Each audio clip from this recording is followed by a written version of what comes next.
You're listening to the Podcast Detroit Network. Visit www.podcastdetroit.com for more information. 1935, the Lions win the NFL championship. The Detroit Tigers take the World Series.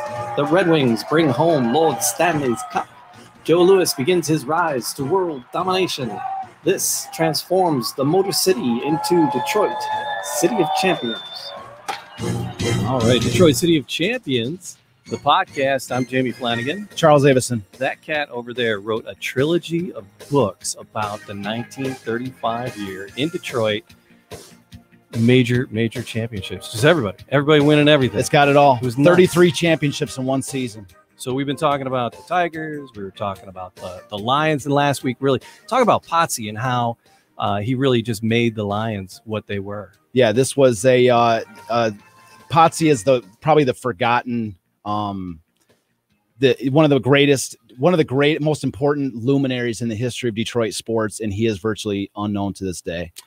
But we were talking about the big three, right? So the Tigers, the Lions, and then the other major sports team in the city at the time. Of course, the Red Wings, sure. The Detroit Red Wings. And we have a very special guest with us today. I was wondering when you're going to announce him. He's sitting here. Poor guy's wondering when he's going to get on the show. Like, hey, fellas. Right here. But yeah, so it's a very special guest with us today. Eight seasons or so with the Wings, another handful of seasons with a couple other teams throughout the league. Stanley Cup under his belt, just for fun, hanging out with us today to enjoy this story as we talk about the Lions, the Red Wings, and the fans. Drew Miller, welcome to Detroit City of Champions. Yeah, no, I'm happy to be here. It's seems like an amazing story, and I know firsthand that Detroit fans are awesome. So it might have been forgotten, but I'm sure they had a blast back in 1935 in those years. Oh, they did. They absolutely did. Well, and that's kind of the point. It's because I know nothing about sports. You're learning though, Jamie. You're picking a few things up here and there, man. So it's like, but I love history, and I love stories, and Charles is just I met him at a street fair. He was like selling his book, and he's like pitching his story, and I'm like, this is amazing. And I was thinking, I'm like, man, he'd be a good radio talk host, because this was 10 years ago, podcasts weren't really huge yet. And then we started doing the podcast, and I'm like, I know a cat. I want to tell that story. I want to learn about this. And sure enough, man, we've been sitting down. He's been telling me the stories, and it's just been amazing. Where did we leave off last week, Charles? So I'll catch Drew up to speed a little bit, then the story to get the thing rolling. Mm-hmm. I say 33 championships in 1 year, but the sort of the genesis of the story, and we haven't actually even got into the Joe Louis section yet, but it begins in 1934 with the rise of Joe Louis, and then it most especially begins in 1934 with the Detroit Tigers. The Detroit Tigers prior to 1934 were nobodies. I mean, Detroit's in the middle of the Great Depression, and the Tigers had the worst attendance in 1933 that they'd had since 1907. So the team is like in rough shape. Like, yeah. I mean, the city's in rough shape. The team, nobody wants to go watch the Tigers because nobody wants to be reminded on a day-to-day basis of the sad sack situation of the city itself. And so the owner of the Tigers, his name is Frank Navin. He goes out, and everybody was counseling him, saying, Frank, you need to sell the team, because this is a guy he's got heart conditions. He's owned the team for 35 years. He's built this team, and it's killing him. I mean, it's the stress is killing him. He got cleaned out by the stock market crash, and everything is just bad. And so all of his friends are telling him, Frank, you got to get out of this. Sell it to somebody, move on, take the money, retire, be done with it. And rather than retire, rather than sell the team, Frank Navin comes out and he puts everything he's got in the biggest gamble of his life. He goes out and signs Mickey Cochran, a Hall of Fame catcher, even at that moment in his career. Goes out and signs Mickey Cochran, brings him to the Tiger. He plays. He's a catcher and a player manager. So he's a player manager. He's a catcher manager. Mm-hmm. And so Mickey comes in, and they ask Mickey in spring training, "Hey, Mickey, how you think your team's going to do?" Keep in mind, this is a team that had finished in 5th place 5 consecutive years. They're a horrible team, and they're either too young or too old. Mickey comes in. They say, "Hey, Mickey, how are you going to do this year?" Your standard, sport, which I'm sure you've had. Like, how'd you do in this game? Like, well, we tried our best. We did the best we could. Formulaic. The reporters are waiting for a formulaic answer, going, well, we're going to try really hard this year. And Mickey's like, no, we're going to the World Series. And and so they're like pointing to the fence. Mickey's like, no, and this is reported by 3 different reporters saying that Mickey called this. And so Mickey says this, and in 1934, they go to the World Series. Okay. And along the way in 1934, the city goes insane for the Tigers, as they do. The city goes insane for the Tigers. There's this whole new renaissance in Detroit enthusiasm. And then they get all the way to the 7th game of the World Series, and they lose. And they lose in just absolutely heartbreaking fashion. They couldn't win because then they wouldn't have the story. 835, exactly. You're right. It's the primer. It's the primer for the 1935 season. Yep. And so, and then and then also in 1934, and this is kind of leading up into where we left off last week. Also in 1934, or actually I'll back up a little bit. 1933, there was this tremendously, the NFL is somewhat in its infancy. It was founded in 1920, 1921. So the game is, it's been around for a decade or a little bit longer. And, but it's nowhere near like it is today. It's it's a secondary or even third sport. College was way bigger. Way bigger, infinitely bigger. But anyways, there was an incredible, so I'm told. Yes. Yeah. You know it. You got it, Jamie. Yeah. So anyway, there's this great team in Portsmouth, Ohio called the Portsmouth Spartans. And it was built by a man named Potsy Clark. Portsmouth is a very poor town, especially in comparison to like New York and Boston and such like this. And so Potsy had to build. Potsy was the coach and general manager of the team, and so he had to use basically talent to identify players. And so he did. And in his very first year, he brought in 19 new players for his Portsmouth team when he first got to there in 1931. And right out of the gate, like when he took over, the team was horrible. When he in his first year, they stormed up to the top of the league. And there weren't 100 players at the time. No, there were only like 27. 27 so guys, out of 27, there were 19 new cats on the team. Yeah. It was like crazy. Yeah. And so that's a big turnover. Yeah. So what Potsy builds along the way is this like camaraderie, this they call it like a spirit decor, like this like bond between these players. And they're like this, they're good. They're one of the top 3 teams in the NFL. The Bears, the Packers, and the Portsmouth Spartans are at the top of the league year after year, 31, 32, 33. And then Portsmouth basically cannot support the team past 33. And the team is disbanded.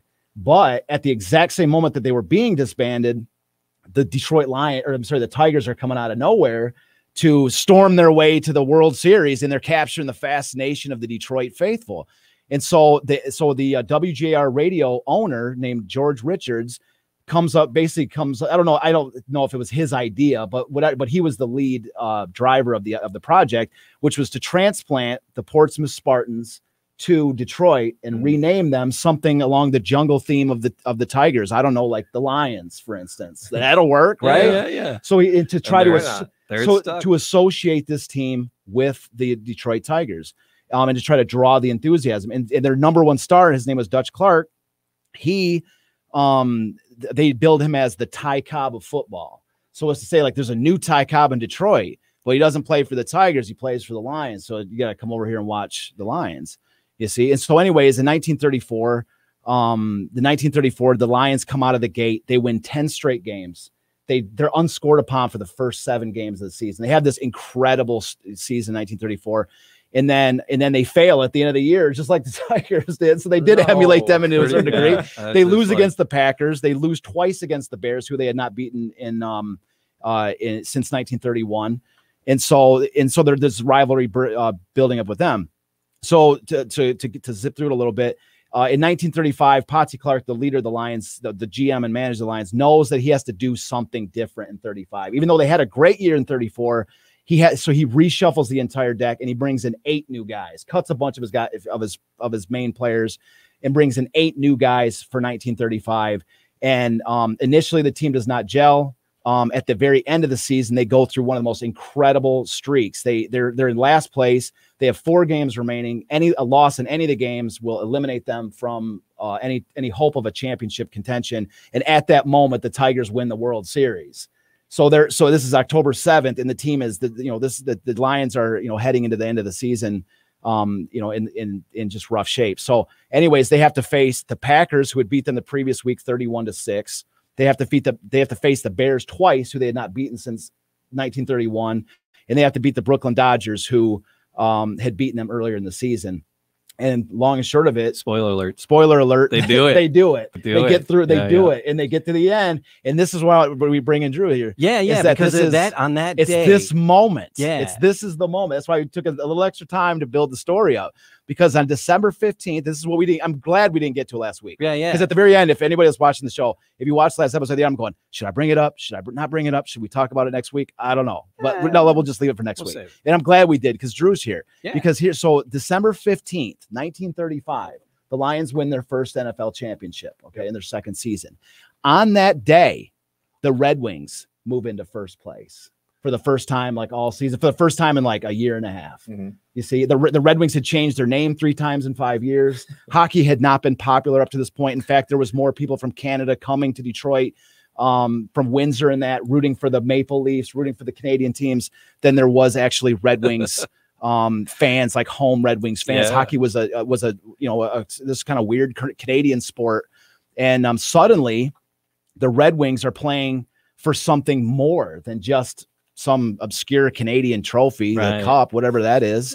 They're playing for the pride of Detroit. They're playing for the glory of Detroit, because now the Tigers won the World Series. The Lions won their NFL championship. Joe Louis has just been, and actually on the same day, December 15th, 1935, Joe Louis is named the Associated Press Most Outstanding Athlete of the Year, which is like a national MVP in sports. So on that same day, December 15th, so the Lions win the championship. Joe Louis named Associated Athlete of the Year. Associated Press Athlete of the Year, and the Red Wings now are in first place. And so people are excited about the Wings. Yeah. Finally, they're excited about sports in the city, because the Wings are playing for something greater than just the Stanley Cup. Yeah. They're playing for now. They're like the final missing championship to put on the mantle in the championship case. And people kind of saw that, and they were kind of calling for it a little bit. And they started saying every day it was City of Champions. Can we do it? Can we do it? And it draws these fans into the idea that now all of a sudden they're what are our chances? Who are our players? What is the cup? What's the Stanley Cup? What is this? What's the rules? That's what Drew was looking at the old. He was looking at the old pictures. He's like, look at this cup. What is this cup? It all starts somewhere. It's a different look from it all starts somewhere. And this is what I'm saying. And I like to cite the idea that the Red Wings, they changed their name from the Cougars to the Falcons to the Red Wings. 3 different team names in 5 years. And there was a rumor going around that the GM of the team, Jack Adams, had been trading potatoes for tickets prior to the season.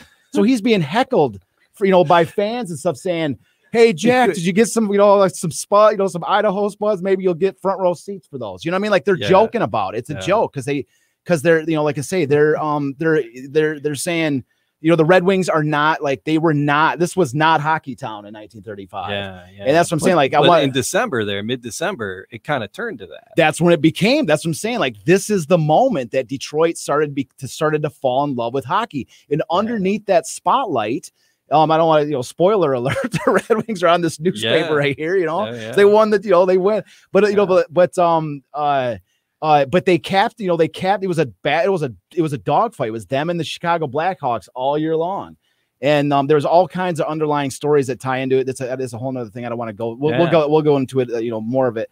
But the idea, the reason I was excited to hear that you're here is such a great moment, is because this is the moment that Red Wings fans are sort of in their infancy for hockey, and you got to see it, down the road with the diehards in place. And I wanted to hear what it was like to be in the arena, in the Coliseum. Because you had that extraordinarily, unique experience of coming in during the Stanley Cup Finals, and your first time into the majors was during the finals, for sure. And then getting to lift the cup, and that just had to be insane. But then just the years with Detroit.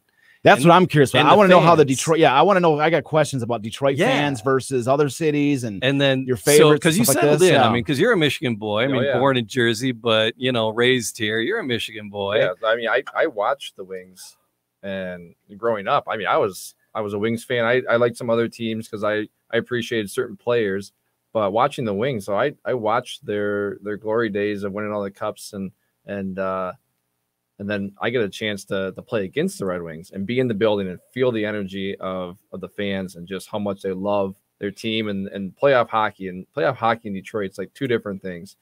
Regular season's so fun, and then you get in the playoffs and they're dropping the octopus from down on the ceiling. The light show's going crazy, and all the fans are going nuts.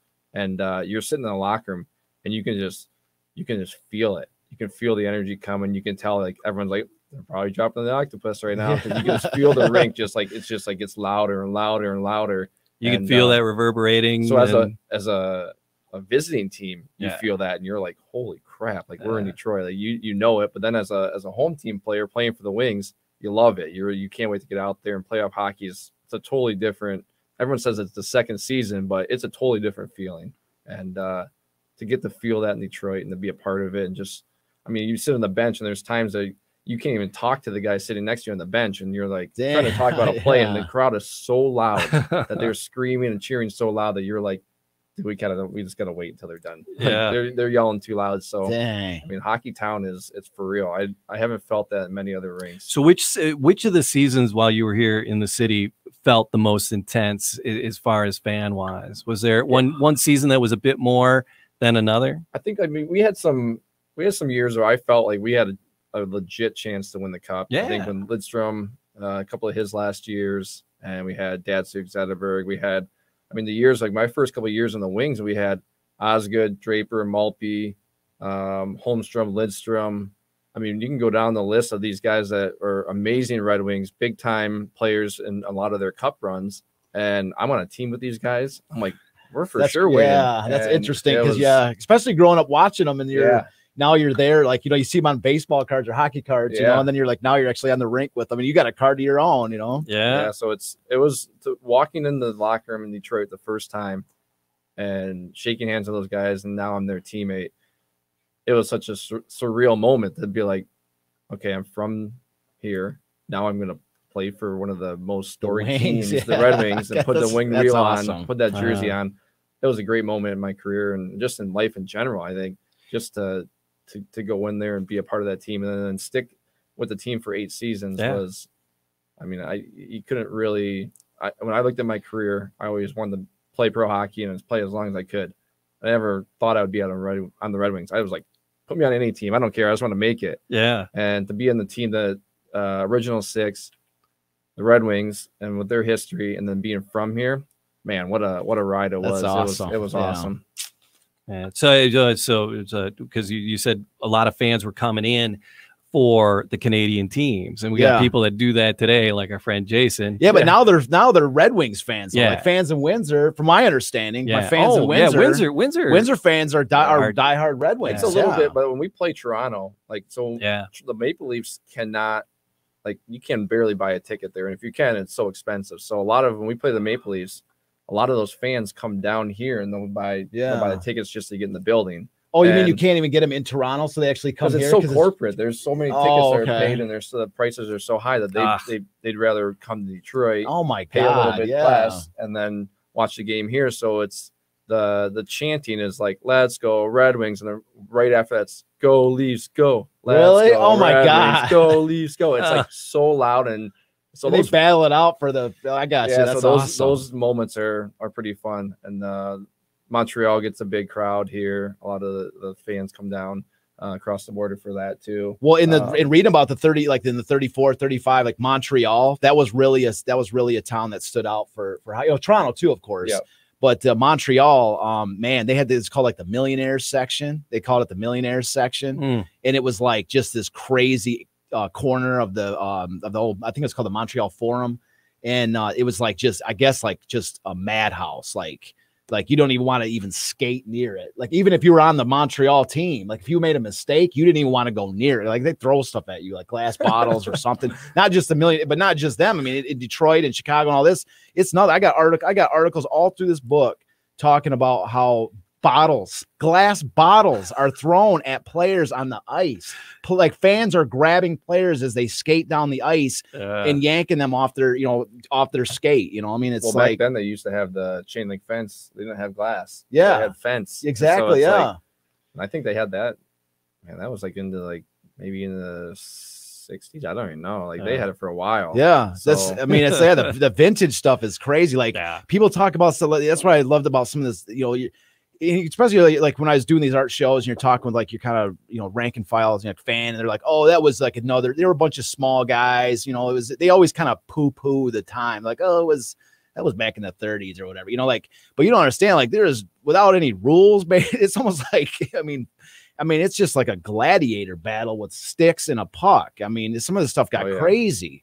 And I mean, it's just it's different. But anyways, I just love the idea that Millionaires Club. I think it's just such a great name for a section. Like they weren't millionaires. They usually say it, and they're like they weren't millionaires, and they were like it was like the cheap seats actually. And maybe that's kind of like a play on words for why it was called the Millionaires section or something. But is there a stadium that or arena that you get to play in that was impressive from the player's perspective? I think like we're talking about Montreal. Montreal was one of those stadiums that it's a lot like the Little Caesars Arena now, where the fans are pitched up a little bit more. Yeah. So when you're on the ice, it literally feels like they are on top of you. So you're skating around, you're like, it's just a little bit more intimidating. And like you said, they care so much about the game. They're very educated on the game, so they know what's going on.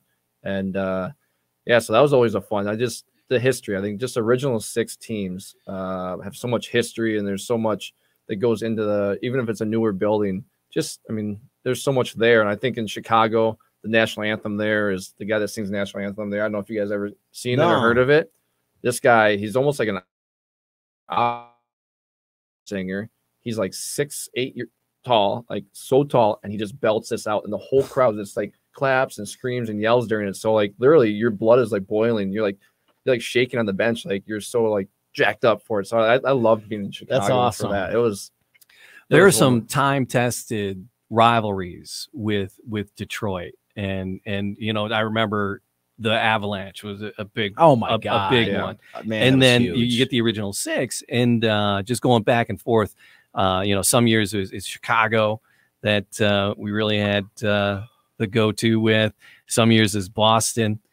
So 35. Who was Chicago? The Chicago 100%. Was giving us the most trouble. 100%. Yep. Yeah, and there's actually a really interesting. Like I say, we can dive. We're going to really dive deep into this, but I'll give a couple of glance overs because a lot of times, a lot of times people think rivalries are only because of the proximity of a city. Like, oh, Chicago's near us, so it's a natural rivalry, and I'm sure there's something to do with that. But a lot of times I think it's because of that proximity, you tend to play that other team more, and you start to develop like, one guy elbows another guy, so that guy the next game, like you have more chances for friction, more chance for escalation. For sure. And so back in the 30s, so that is what was like, besides, I can sit here and talk about numerous examples of the players that didn't like each other, because there's a great many. But one of the most fascinating components of the Red Wings of this time is the rivalry between the owners, James Norris and Frederick McLaughlin for the Blackhawks, because in the story of them, like it goes back a little bit, but the idea is that to save a ton of time telling it, is that the two of them were lived in the same neighborhood in Chicago, and Norris had been blocked from getting he loved hockey. Norris loved hockey, and he had been blocked from getting a team in Chicago because McLaughlin had got the Blackhawks, he got the Chicago Arena, and Chicago Stadium, I believe it was called, it was a hockey arena, and that's where the 1932 championship was played between the Portsmouth Spartans and the Bears. Yeah, and anyways, so Norris was blocked from getting a team in Chicago because McLaughlin had a deal with the NHL saying, we have exclusivity for this region. And so Norris started his own league. He started his own like NHL style league in Chicago, and recognizing that that the NHL recognized that, Norris was a billionaire. He was one of the most richest people in the country.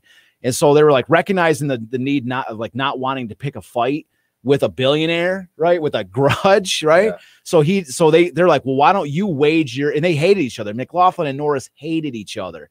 And they're, like I say, neighbors in the same district in Chicago. Anyways, Rather than the NHL was like, why don't we let them wage their war on the ice rinks of the NHL? We need an ownership in Detroit, which was like just getting destroyed. They were horrible.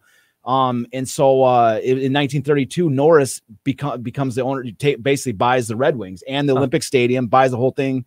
And he's the one that renames them the Red Wings. Okay. And that's based on his team when he played with the Montreal Winged Wheelers. So he's the one that he'd played for the Montreal Winged Wheelers. I think it was an amateur team in the 1880s. And so he brought that name, the Wheelers, to the Red Wings. And then there was the original, I have the picture in here. It had 2 wings. This one would just have 1. And so he changed the name of it. And so then from that point on, he's like, it was just an arms race between him and McLaughlin to battle it out. So the ownership hated each other. I can tell you an equally powerful story, big story about between Norris and the coaches of the Blackhawks, or I mean, not Norris, but Jack Adams, the coach and GM of the Red Wings, and the coach and GM of the Blackhawks. And like I say, the players, I mean, it was just, but I just wanted to talk about one quick player, which his name was Mike Caracas. Yeah. Because he was the goalie of Norris's team that, like I say, Norris founded a league in Chicago. Well, Norris's goalie for the Chicago Shamrocks was a guy named Mike Caracas. And Mike Caracas, Norris offered him to Jack Adams saying, you want this goalie? Like, he's pretty good. Let's bring him onto the Red Wings. And Norris and Mick Adams like, no, he's not good enough for my team. Right. So he got cut. Well, he signed with Chicago Blackhawks. And in 1935, he's a rookie goaltender with the Blackhawks. He wins Rookie of the Year for his incredible goaltending throughout the entire season. And of course, he lived to tear down the Red Wings. So I'm saying, you see that idea, like goalie against goalie, owner versus owner, GM versus GM, player versus player. It's endless. And that's, see these rivalries. There's a reason for it. And really it originates in this era. Because we talk about the original 6, right? And I was like, oh, so the Wings changed their name like 3 times. And then they're finally the Wings there in 35. So were there only 6 teams in 35? But because you told me it's a total misnomer. It's so the original 6 came into being, the concept came in because there's the only teams left after the Great Depression and after World War II had hit. There was many more teams before World War II. Yeah, so I was surprised because we're talking about 35, and then in fact, I think there was 8 teams. I think there was 8 teams in 35, actually. Yeah. And there were a couple more before. Ottawa was there. Yeah. You had Ottawa. You had 2 teams in Montreal. The Maroons. My God, the Montreal Maroons have one of the greatest. I mean, that was who the Red Wings faced the Montreal Maroons in the first round of the playoffs. And they were like, the Maroons were favored. They were an incredible team. But the Montreal Maroons have an incredible legacy in hockey. Anybody that's listening to this, if you have a chance, they're going to bring the Maroons back. The Maroons. Maroons were incredible. I just don't know enough. Yeah, the Maroons were in my sport. Well, the Maroons were an incredible team. They were incredible.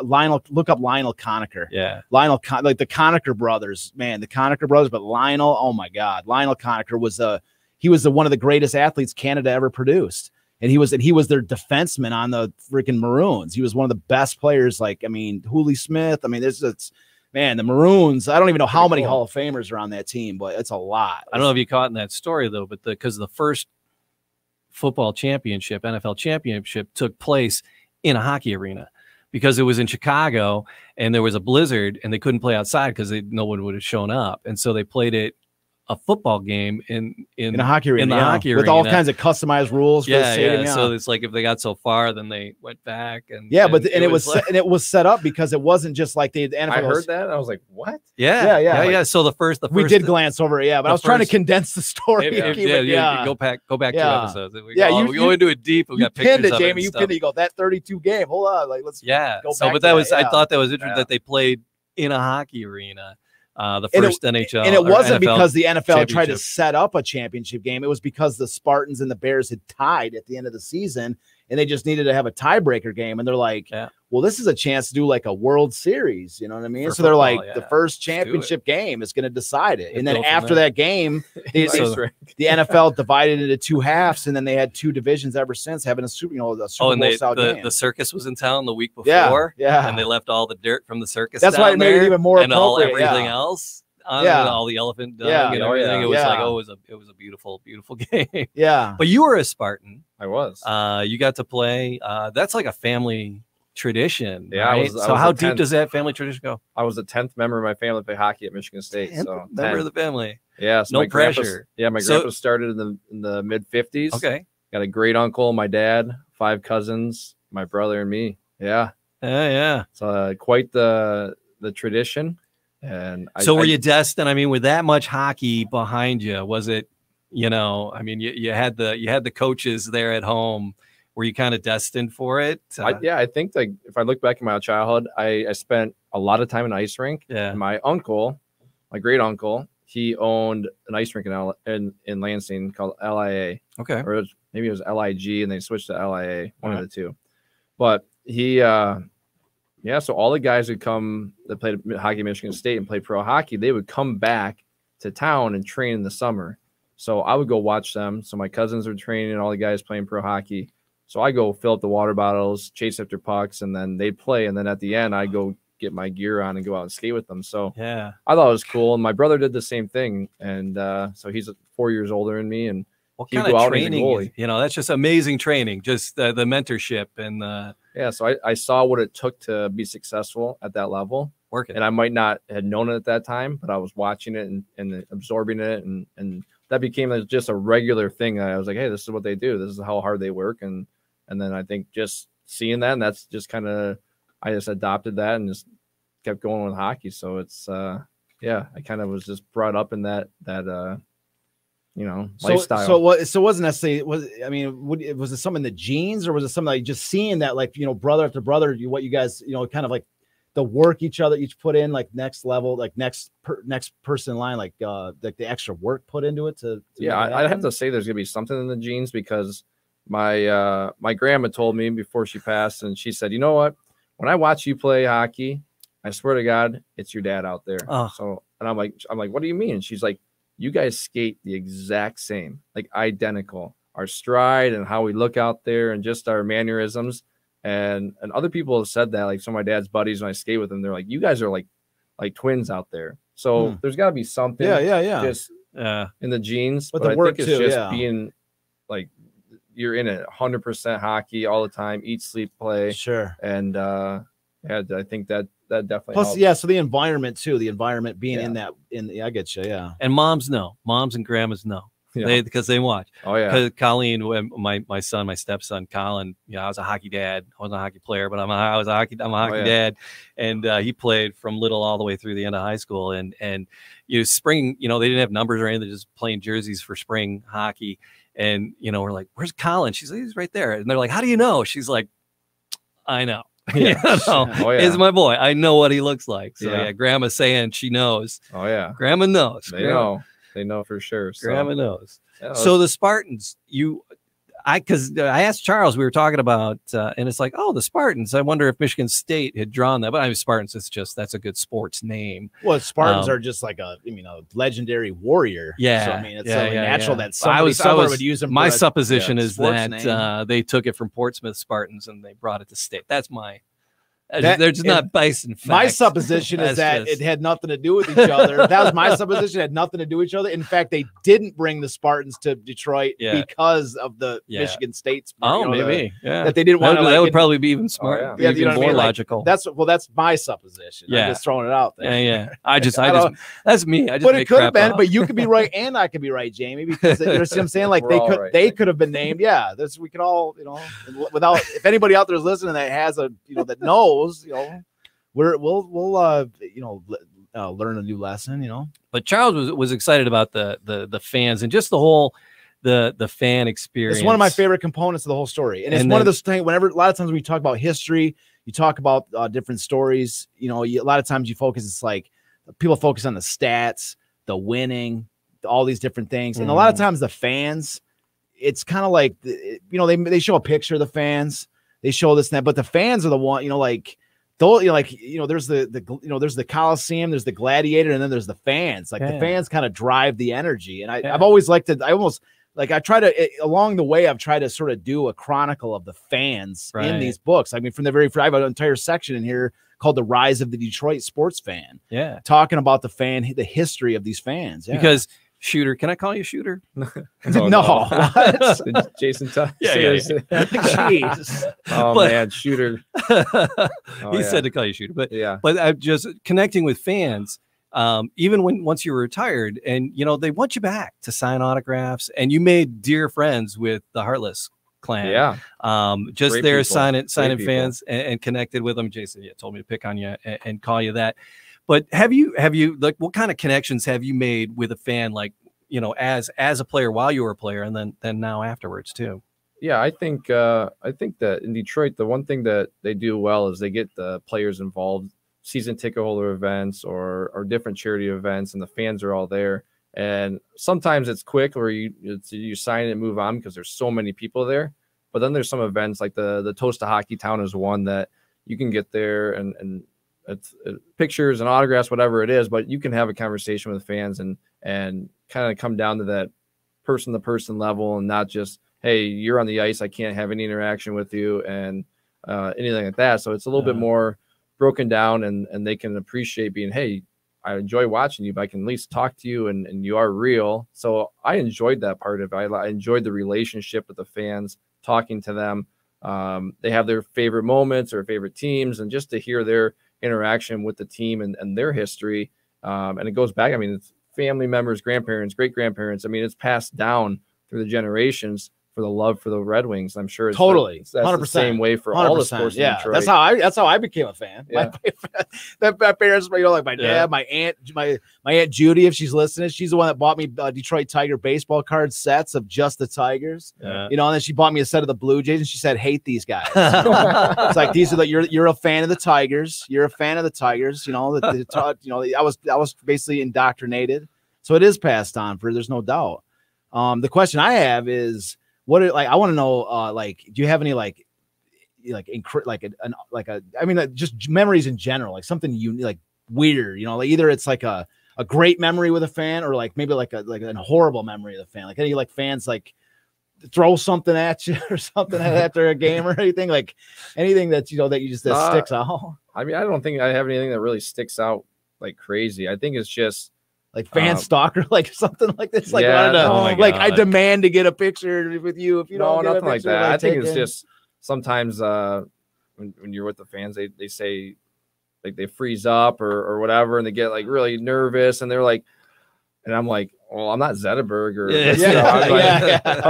I'm one of the but I think they're so passionate about their team and get the opportunity to meet the players and be around them in different settings. I think that's just the most fun, is just hearing their side of the story, not even interaction just with me, just in general about the Red Wings or when I was with other teams, just hearing their interaction and their love for the game. I think that's something that I've really always taken from the fans, is just their appreciation and love for the game. And I think that's something that we have in common, is not only just as a fan, but a player. It's just, it's there for both sides, and they care so much, and they're so passionate about us winning.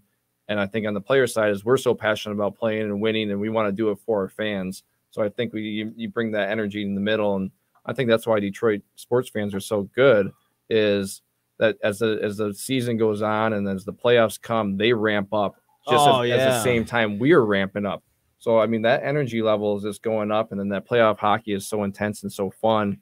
And I think just, I think they got a little spoiled here by so many championships and so many playoff series. It's like 20-something years in a row of playoffs in a row. Yeah, so it was like 25. People are like, it got to the point. Years 25. It got to the point where people were like, dude, I'm tired of going to the playoffs. Yeah. There was actually people saying, like, I'm tired of going to the playoffs. No. Like, no, because they wanted to like tear down the team and say, like, let's build up and have like a super team. I'm tired of just going to the playoffs, losing the first round and being done. Like, that's how spoiled it is. Like, I'm tired of going to the playoffs. Let's like strip down and rebuild a super team. Like, that's what happened. I mean, that was the prevailing fan sentiment. That was like, it's great to go to the playoffs, but we want to win a Stanley Cup. Like, I mean, that's become like the standard when it's kind of like the Yankees. Good, like though. they don't want to just go, which is a good standard to have. It raises the bar. Yeah. Absolutely. And no, I think it's right now it's a tough time, and I'm back in the building for about half the home games, doing in-house TV and doing the game day show on the concourse, which is a lot of fun. Yeah. So we just break down, like do a intro to who we're playing, then we do a breakdown of the first period, second period. So the fans are right there. So I'll do the pictures and autographs after each segment. So I'm trying to just interact and talk with the fans there and just be a part of that energy from a different perspective. Now it's not as a player, but being up in the actual sitting in the crowd or just being in the building, whether it's up in the press box area or I'll find a random seat in the lower bowl and just sit and watch and just to feel the energy. I love that. So I don't have to be in hockey every single day. I insert myself back in at certain times just to be a part of that energy. I love it. I love the fan energy. Are you skating at all? I skate a little bit. Yeah. Oh, you can't not, man. You've been skating your whole life. He's not going to stop. I mean, but you got man. ravaged towards the end. I mean, the cut and then the jaw and then the shoulder. Yeah, I had surgery. I see what you're saying. You know, skate. Yeah. So you got character. Yeah. I almost was a pirate. Damn. Almost lost my eye, but 60, 70 stitches or something like that. Was it really? Yeah. Oh my God. It started here and went up, and then when it crossed my eyeball and then up in my eyelid. So I got lucky. Somehow I blinked at the right time and my eye retracted. But yeah, so I got lucky. Very, very lucky. It's on YouTube if anyone wants to watch. My YouTube highlights are usually Jamie in these shows would already have the video booted up and putting up on screen. I'm just drinking and hanging out. Yeah, we don't need that video. We're good. Let the fans find it themselves. Me getting covered the skate and me getting not so well in a fight and maybe blocking a few shots, but that's my YouTube highlight. So it's not nothing glorious, but it's I had a great time playing Detroit. But that's what I'm saying. But you got to live the dream, man. Because like growing up, like actually, there was a I do a lot of work in these like the art shows and art community and stuff. And there's a guy that I met that he was a bat boy for the Tigers. We've talked about bat boys, this. But this was a bat boy for like the 90s Tigers, 1990s Tigers. And are you a Tiger fan? Yeah. Oh yeah. Yeah. So I grew up in the 90s, like the Tigers, baseball is it for me. I mean, I love all sports. I really do. But baseball is it for me. Yeah. In the 90s, like just, God, like the Tigers, they were the worst team in baseball, but I loved them. Like Mickey Tettleton. And I'm giving a shout out Travis Fryman. Anybody that's never heard of Travis Fryman, look him up because he's my favorite player. He was my LK line growing up. But anyways, this guy, I'm talking to this guy and he's related to Frank Tanana. Right, the pitchers of the Tigers, and this guy, he was the bat boy for the Tigers in the 90s, at least for a certain amount of time. He'd like did some bat boy stuff. He like went, did some behind. He was always he like hang out like whenever he wanted to go to a game. He's in the Tiger dugout or whatever. Like he did all this stuff behind the scene. Like, dude, you lived my childhood like fantasy, man. Like one of my kids, like, it was cool. I'm like, no, dude, you don't understand. That was like my 90s Charles dream was to like be like a bat boy for a game for the Tigers or whatever, One of my kids right now was a bat boy. The season just ended, but for who? The Tigers? Yeah. How the hell did he get that? I want to be a bat boy, Jamie. He wants I want to be the bat boy. He wants to Come on, man. He wants to be a sports announcer. So I'm helping him. Well, I want to do some stuff too, but I mean, is that what it takes to get a job like that? Doing something like this? I'll think about bat here and there. No, but I'm just saying, but I use that because like you actually got to play with the team, which is like, like I grew up playing like, oh man, like I grew up in Kalamazoo and wearing a Tiger hat, and Kalamazoo is almost the equal distance between Chicago and Detroit. Mm-hmm. So there was like it was weird because Kalamazoo had a lot of Chicago like whites, especially in the 90s. Like I said, the Tigers were trash. And so you had a lot of White Sox fans in the 90s in Kalamazoo. And so there's a lot of time I had to defend my team. I'm like, dude, we're not supposed to swear in here, but I was like, heck with the White Sox, dude. The Tigers are it. And they're like, the Tigers stink.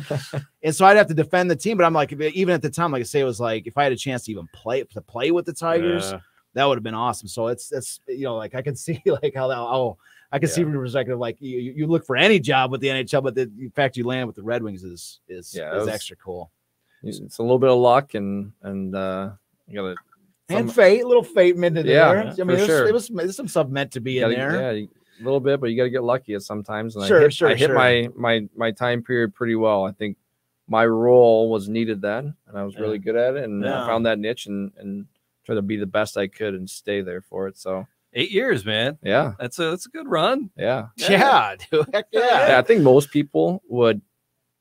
Hey, my role was go on the ice so that Datsuk and Zetterberg can rest. and go get hit with a puck so we don't get scored on the power play. Yeah. Hey, I think most lean into it. Lean into it. Okay, I'll go kill time and get hit with pucks. Yeah, lean into it. It hurts, Yeah. Buttermaker. I don't want to do it. Yeah, I can Lean into it. Yeah. It hurts, Buttermaker. That happen. So you retired, and so now you're working KIG, right? Korotkin Insurance Group. Yeah. So what's the story, Morning Glory? What are you doing now? Yeah, no, insurance is for me. We talk a lot about interacting with the fans and how much I enjoyed it, and I love hearing their stories and just that whole thing. So I enjoy the relationship side. So that's insurance. I fell into it through a family member, and I switched agencies this a little bit ago to Korotkin Insurance Group in Detroit area, and I love doing insurance. It's you can help people. I mean, people work so hard in their life for what they had, house, cars, all that. And you want to make sure that they're covered the correct way. And just on top of that, I think mostly people want to trust someone, that they're putting their trust in them to provide a service and a piece of paper that says, hey, you're covered. And I want to be that person that can do it. And I enjoy the relationship side of working with them. And the personal side is pretty much like, hey, you have your house, your car, this is what it is. Right. But on the commercial side, you got to build it. You gotta figure out what they need for that business and grow with them and do what they need for their different policies. So I enjoy building it on that commercial side, and then switching the Korotkin Insurance Group. It's I say they're a lot like the Illiches, and they're family oriented, they're family based. They care about their employees, and that's one thing that drew me to that agency is not only are they the culture, they set you up to win. They give you the carriers you need. They give you the support, the mentorship, but they're family based. They're family oriented, and I think that's the biggest thing that I can compare them to my experience with hockey is, man, the Illiches were amazing. Yeah. They were amazing owners. They were amazing to their players. Just from a standpoint of caring, and they would call you before a contract and say, hey, how's it going, Drew? And I'm like, oh my God, the Illiches are calling me. Like, hey, Mr. I, Mr. I, how you doing? Hi. But that's the relationship that they had with their players. And it was great. And I think that is something that drew me to the KIG Insurance Group, that it's, man, I mean, they really care about their people. You do health there? Health insurance? They do some health. Yeah, we do more like group benefits, group Okay. health, stuff like that. So yeah, property casualty. So your home, your auto, boat, all that kind of stuff on the personal side. On the commercial side, it's you're doing property, commercial I'm auto. just saying, for anybody listening, it's got to be a huge factor just to be able to call somebody up. You know, like we talking about the trust element, to call them up, know that somebody you're not calling somebody that's trying to, you know, what I mean, like there's all kinds of people calling you about insurance and such and such. Oh, for sure. But to call you up and know that there's somebody you can trust and say, I need this, and that, and then you get them the deal, and things are gonna make the thing happen is a value. That's a value. So you ever sit down with somebody and then you're pitching the insurance and they're sitting there and they're staring at you going, do I know you? Do I? Are you getting Actually, that? It wasn't when I was pitching insurance, but a funny story is I was sitting in a pizza place in East Lansing, Okay. and it was during the Tigers. I think it was during their All-Star break. Yeah. So I'm sitting there eating pizza with my mom and my dad, and I was just skated at the ice rink there in East Lansing, not Michigan State's, one of the other ones. And I'm sitting there, and this lady and her son come over, and the son's probably 7 years old, and she's like, hey, Mr. Osmus, will you take a picture? Oh, damn, man, you do look like Osmus, kind of a little bit. Yeah, you do. I see it. It was pretty funny. Yeah, and I was like, damn. and No, well, Brad. He's actually, he's a sports guy. I took the picture actually, Yeah. and then she said, actually, thank you, Mr. Osmus, for Oh, the picture. man. And me and my dad looked at each other like, but no, it's definitely I get some Red Wing fans and some people have done some insurance with them, and I think it's just everything doesn't have to be always business. And it's fun to talk some Red Wings and hockey or whatever with different people I insure, and I like that because it's, hey, let's make sure you're taken care of, but we also have some fun stuff to talk about and interact and have. It doesn't always have to be that like, okay, here's your insurance. Okay, talk to you next year. It's there's a relationship that can be there, and we have a common ground that we can chat about playoffs or and people wondering about sports. where to look for stuff. Like there's so many different places that gets. I mean, I'm saying like it's a trust is about it's about trust, but making a connection with a business that you can trust and make it happen. So it sounds like that's it. I'm glad you're here to talk about it. It's good. No, I appreciate having you guys on. I'm so pumped to hear about 1935. It's something that's this is our entire the year was so great. The year was so great that we have an entire show built around. We're on episode. What is this, Jamie? What episode is this? Episode 15.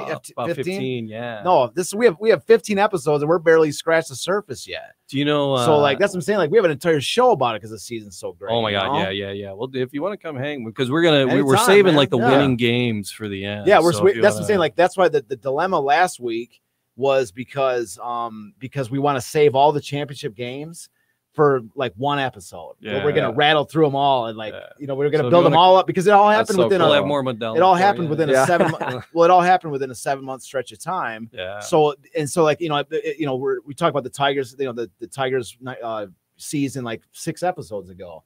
So we don't want to like lose track of the fact that they all happen in such a short amount of time. That's why we want to blitz them all at once. That's how I wrote the movie. This is the movie right here. The screenplay. This is Netflix ready to go. And the final episode, screenplay written. It's the final episode is and that's one of the reasons why I'm doing the show is that anybody that's listening to this, maybe we want to build a movie project around this. And I could send this out to Hollywood. I know people in Hollywood. I do. I'm not I know people. I'm not some kind of like some mogul or something, but I do. I have a couple contacts in Hollywood I could send it out to. But the thing about it is I'm hoping to do something organically in Detroit. Yeah. I'm trying to make some because I like the fear that I have for the movie is if I just send this out to Hollywood, number one, they'll be like, hey, we'll give you $1 million for your screenplay or something like this, like a couple $100,000, whatever it is. And I'd be tempted to take it and I'd sell it to them or whatever. Or even if I did sort of, sign some kind of a deal that they would take it in, like they call it Hollywoodizing it, This story's got so much substance to it. Yeah. You don't need to make anything up. It's literally like this entire thing is like, it's almost like the book. All I did was like literally use the books and write it into a screenplay. As I'm saying, like I'm trying to keep the integrity of the story.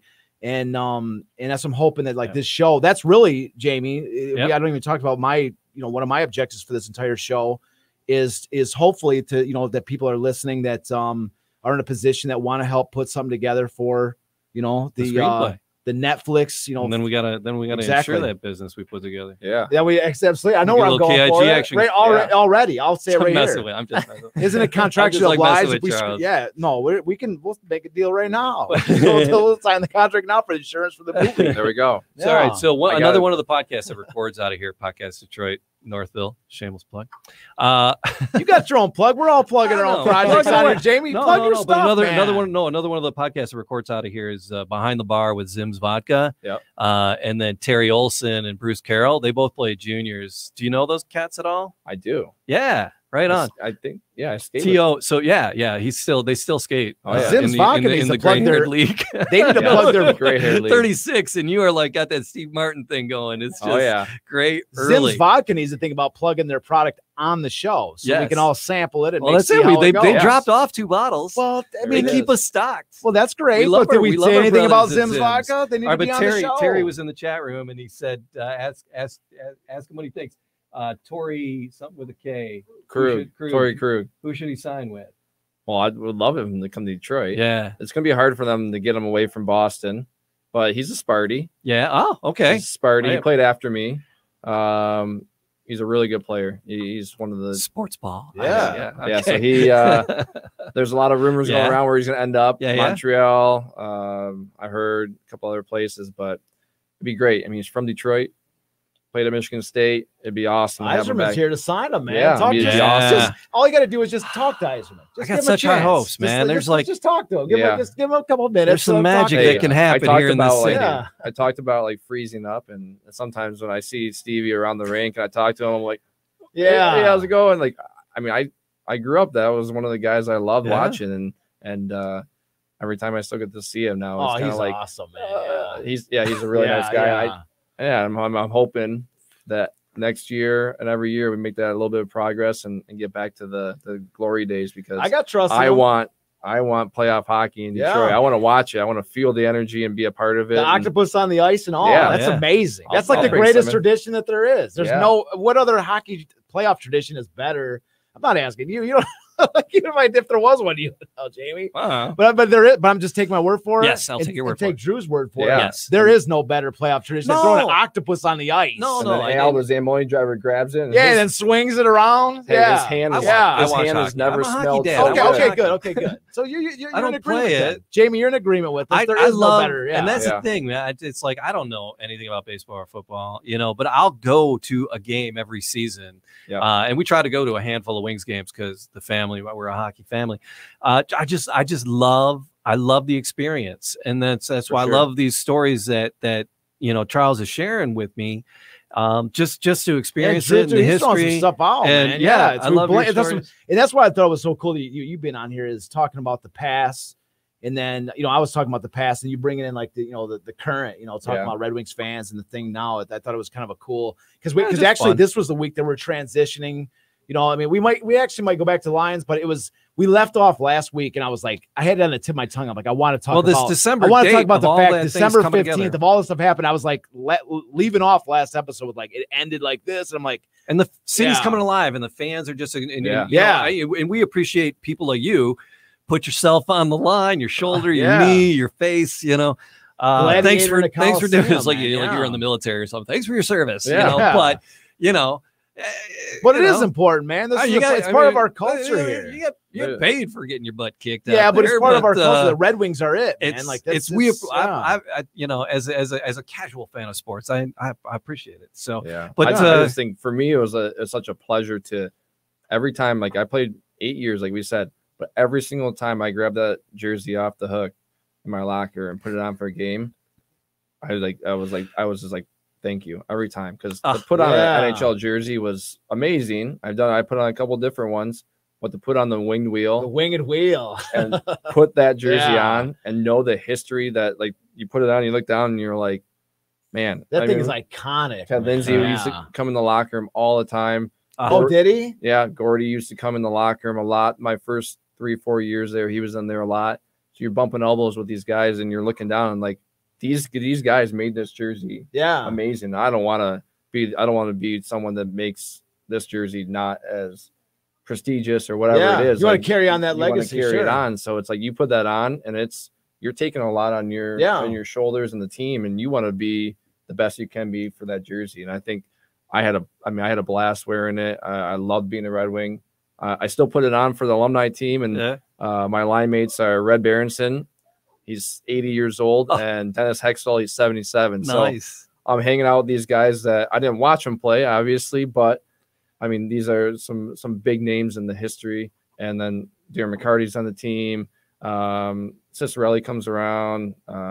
Larry Murphy. I mean, the list goes on. We even have Dave Coulier as an honorary. Oh, do you really? Yeah, Dave. he represented the winged wheel. And and it was like Full House. Yeah. Yep. So that was one of the number one shows, and he's got the winged wheel on main. Mickey Redmond's out there. I mean, Mickey's he's a great Red Wing. He wears number 20, so when I see him, he's always like, "Hey, 20, what's up?" I'm like, "Not much, 20. How you doing?" Nice. So it's you had Barry Sanders' number on the Red Wings. Yeah, so that's all. That's the story. Yeah, so man, I wish you would. I didn't even know that. I wish you had told that earlier. That would have been the entire show. Number 20 and the Red Wings. Barry Sanders' number on the Wings. That's awesome. So, I mean, it's just cool to be on the team and then to now play in the alumni team with some of these great players and some of these guys that won a bunch of cups, and to just be around the rink is something that I've loved my whole life. But to be around as a Red Wing in Detroit is awesome. Did you take that 20 because of Barry, or was it just I took 20 because that's what they gave me. Oh, really? I was gonna say, was 20 was your number? Yeah, but what a great man! That's Barry in Detroit having 20. Yeah, 20 is a number. That's the number. My God, I didn't. But if you look at like Detroit, obviously Mickey Redmond wore it. I didn't know. Robitaille wore it. All right, LaPointe wore it. Who else wore it? See, I know some of these names. Yeah, I mean, Luke Robitaille. My God, yeah. I mean, I think he was number 1 overall pick in the year that Eisenman was number 3. So am I right on that? I think that was the case. Yeah, is he amazing? I think that's the case. I think Luke Robitaille was number 1, and Eiserman was 3 in that draft, and that's what I'm saying. So you got that 20. I mean, so Robitaille was amazing. Yeah, I know it's the same thing in Anaheim. I was number 58 in preseason because I was just some young guy, and I come up and I'm in playing playoffs, and the coach was like, "Hey, Millsy, come here," and I'm like, "Hey, what's up, coach?" He's like, "You're not wearing 58 in the Stanley Cup playoffs. We're changing your number." I'm like, "All right." He's like, "What number do you want? 18 or I don't remember the other number." I'm like, 18's all right. All right, 18. So he was like, "You're not wearing this on our team in the playoffs." And it was like, why not? I don't understand. Why not? I don't know. He was just at the time, he was just like, "We're going to change your number." Oh, What- was it So too high? now it's or- like now guys wear these higher numbers and whatever, but he Yeah, like whatever. 99. That was 58's like not a hockey number. 68 Yeah. wasn't that 68 is yeah, Yager. 68 was Yager, yeah, and then 99 wasn't that Lemieux? But no one wore. Who was 99? No, Gretzky was. Gretzky 99. now, yeah, Yeah. oh my God, my Dude. Gretzky, yeah. Yeah. 90. That's what I'm saying. Like if Gretzky's 99, people can't wear. Lemieux was 66. Yeah. And then Yager is 68. Yeah. So it's yeah. I mean, like I said, any team, That's any a stupid number. just sign me. Why? If you could have had your choice for a number, what would it have been? I wore 9 growing up, but that's obviously not in Right. Detroit. Yeah, and yeah. then I That's wore how, yeah. 27 in college. And then when I was with Anaheim, 27 was Scott Niedermeyer. So I wasn't wearing that. He Yeah, was a captain. Niedermeyer was sweet. dude. So, yeah, he um, was sick. Niedermeyer was awesome. Hey, any number works for me. Any jersey. As yeah, long but as what it's if in you there could in have the chosen? locker, But what right? if you could have chosen?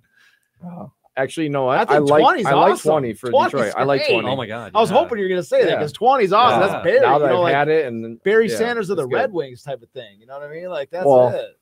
I wouldn't go that far. I don't think this body's running through Hey. many people, but Jamie doesn't know you had him for a second. Yeah, Jamie you could have doesn't told me know. anything, You could have man. told him you were the Barry Sanders. Like Yeah. your game was the Barry Sanders of the Red Wings, and he would have just accepted that. You would have known that for the. Maybe some other people watching the I show would've- would have thought You that would too. have had me. You Yeah. would've had me.